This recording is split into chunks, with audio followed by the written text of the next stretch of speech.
Joining us now to take a further look into the fall in foreign exchange inflow into Nigeria. I'm being joined on the news at 10 by an economist and a lecturer at the Lagos Business School, Dr. Bongo Adi. Dr. Adi, thank you for joining us tonight. Thank you very much.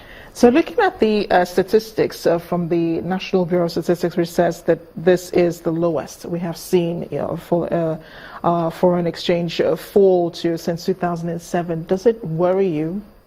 Yeah, whilst I'm worried about the drop, very significant, the lowest since 2007, but I'm not really surprised because if you look at what has been happening in the recession, although the report does not blame the recession for the drop in the capital importation figures, but I don't know why that would be the argument, because if we consider the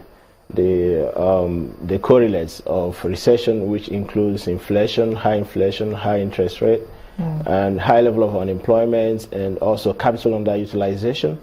So I think all those go to actually increase the riskiness of, again, the stock market has shed almost 40% of its value in the past 1.5 years.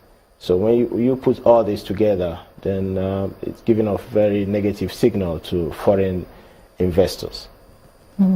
So how can we then strengthen the Naira to reverse the situation and increase confidence in foreign investors so that they can make that investment that we badly need? Yeah, I think the government policymakers have a very thin margin.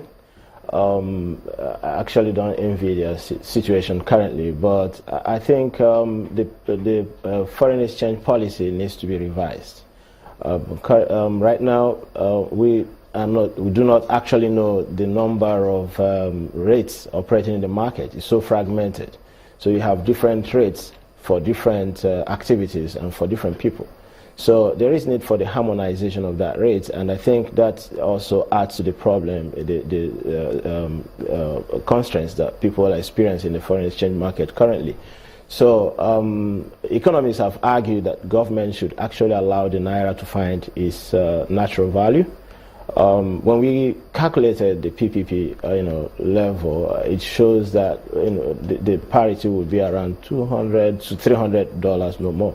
But of course, if the Naira is just allowed to float, allowed to find its natural rate, well, it will somehow hover up for a time, but then eventually to find its natural rate. If I'm hearing you correctly, you're saying the CBN is not guiding us right now. I mean, the way we're going. Yes, when you have a fragmented foreign exchange market, that is what it indicates. Let's look at, well, you already started talking about the policy of the CBN, given the downward trend. Could you perhaps give some suggestions, to help policymakers to help bring us out of this and help the Naira strengthen against the dollar even much faster than we expect? The most important thing that should be done is to restore confidence in policy-making process and in policy pronouncements.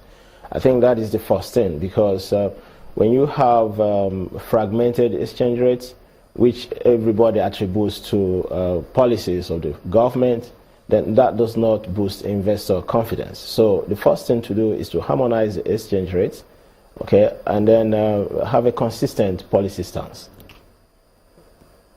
Thank you very much, Dr. Bongo Adi, for joining us tonight on the news at 10. Thank you.